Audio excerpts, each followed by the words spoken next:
हैदराबाद से अब्दुल्ला शेख और आप लोग देख रहे हैं एक्सप्रेस न्यूज़ डिजिटल। जाड़े का मौसम हो और बात हो गर्म अशिया की तो फिर हैदराबाद की एक ख़ास सौगात गजक का नाम लिए बगैर जाड़े का मौसम मुकम्मल ही नहीं हो पाता।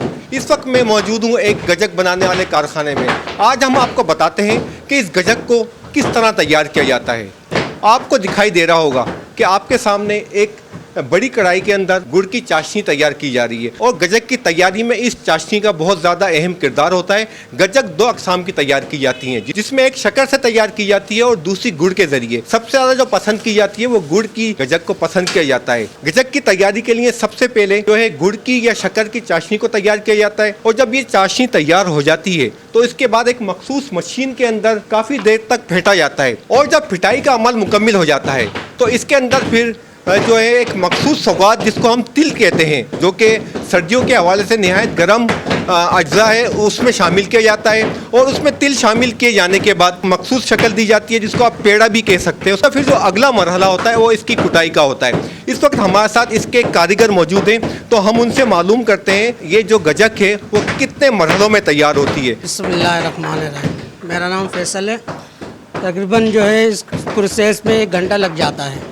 ये गजक के जो है बनाने के मरहले में 1 घंटा लग जाता है। तकरीबन ये सर्दियों की सौगात है और ये पूरे जो है सीन में पसंद की जाती है।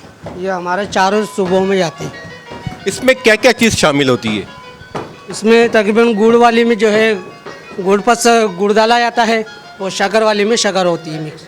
और जो है उसमें जो तिल जो होता है मेन किरदार उसका होता है। जो तिल जो होता है वो मसाने की नहीं है और वैसे भी सर्दियों की हिसाब से फ़ायदेमंद है। तो ये सर्दियों की सौगात है तो इसको बहुत पसंद किया जाता है। जैसे कि ये एक सर्दियों की ख़ास सौगात है और इसको सिर्फ सिंधी नहीं बल्कि पूरे पाकिस्तान भर में पसंद किया जाता है। आप देख रहे हैं कि इस वक्त जो है वो गजक की तैयारी के लिए इसको तिल डालने का मरहला मुकम्मल किया जा रहा है। जब ये तिल डालने का अमल मुकम्मल हो जाता है तो इसको पेड़े की शक्ल दी जाती है और बड़े बड़े इसके पेड़े बनते हैं और इसके बाद इसको मखसूस अंदाज में बेला जाता है और बेलने के बाद इसके मखसूस जो टुकड़े किए जाते हैं और इन टुकड़ों को जो है वो दूसरे कारीगरों के हवाले किया जाता है। उसके बाद जब इन कारीगरों के पास ये पहुँचता है, कारीगर इसकी कुटाई करके इसको एक मखसूस शेप देते हैं, गोलाई का शेप होता है और इसको इस हद तक कूटा जाता है कि इसके अंदर बहुत ज़्यादा तादाद में जो शीरनी के अंदर बहुत ज़्यादा तादाद में तिल शामिल हो जाते हैं। तो आप देख रहे होंगे कि इस वक्त जो आपको धमक धमक की आवाज़ें सुनाई दे रही हैं वो इसी कुटाई की है और ये मरहला भी बड़ा दिलचस्प होता है। एक मरहले में नहीं बल्कि कई मराहिल में कूट कर इसमें जो है तिल शामिल किए जाते हैं, जिसके बाद ये खूबसूरत जायकेदार और लजीज गजक तैयार होती है। हमारे साथ जो इस वक्त जो है इस कारखाने के मालिक इमरान भी मौजूद हैं तो हम उनसे मालूम करते हैं कि इनका ये जो कारोबार है वो किस हद तक फैला हुआ है और इनकी ये ख़ास सौगात जो हैदराबाद की है वो कहाँ कहाँ पड़ जाती है। तो इमरान ये बताएं कि ये जो आपकी ख़ास गजक जो आप तैयार कर रहे हैं ये कहाँ कहाँ जाती है और इसकी कितनी डिमांड होती है? माशाल्लाह जो है सीन भर में मुख्तलिफ़ इलाकों में जो है मशहूर है, मतलब गजक जो है।